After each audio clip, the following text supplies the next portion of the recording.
Hey guys, what's up? Aaron here, and today I'm going to give you 3 tips that'll help you punt better out of the back of the end zone. Here we go.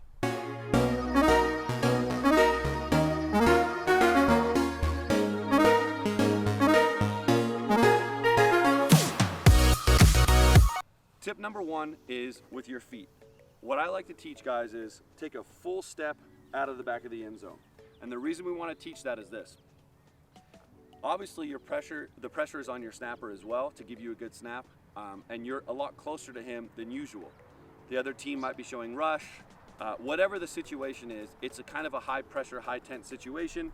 So by taking a full step out of the back of the end zone, you ensure that if you jump, move, shuffle, anything like that, you're not going to have a foot come down and step out of bounds, because as you know, if any part of your foot touches out of bounds, it's a safety and we're in a bad spot.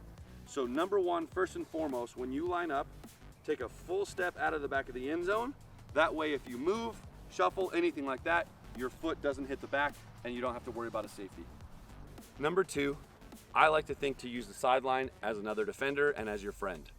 Punting out of the back of the end zone, what the other team typically is hoping you do is hit a nice little line drive and serve one up to their returner because of the gravity of the situation. In this situation, you obviously need to talk to your coach, your special teams coach. But the second tip I would say is if you could learn to direction out of the back of the end zone and punt the ball out of bounds, now you worry less about the return and you help your team have to cover less. So out of the back, the number 2 thing is practice direction. Don't be afraid to punt towards the sidelines. And remember, punting a ball out of bounds at the 40-yard line, let's say the ball's on the 2 or the 3, you're netting 37, 38 yards. The other team didn't get a return, and typically that team is already out of field goal range. Therefore, you've really helped your team kind of overcome this obstacle and overcome the bad offensive possession. So number 2, use a sideline as your friend. Don't be afraid to punt it out of bounds. It'll help you, it'll help your team, and you'll get your defense set up in a better spot. Number 3, and I think the most important thing is, and I may have alluded to it before, make sure on the sidelines you're mentally preparing for this, and also prepare for it during the week of practice. My entire senior year at UCLA, Frank Gans Jr. had us punt out of the back of the end zone for the first 3 to 4 reps of every punt rep during practice that entire year, meaning we would always start backed up. And his philosophy was, if you're comfortable in the back of the end zone, you'll be comfortable anywhere else in the field. So make sure, if you're not doing it already, you're asking your coach to make sure you take reps backed up, putting the ball on the 1, 2, or 3, or 4, so you can kind of feel the difference in the timing, the difference in the rhythm.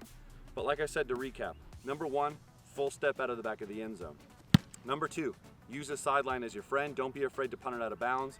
Also, disclaimer, make sure you ask your coach about that and tell your coverage unit that you're going left or right. And number 3, make sure to take mental reps on the sideline. Make sure that you're fully prepared to when you run on the field, knowing that you're going to have less time, you're going to have more pressure potentially, and that you take reps during the week of practice.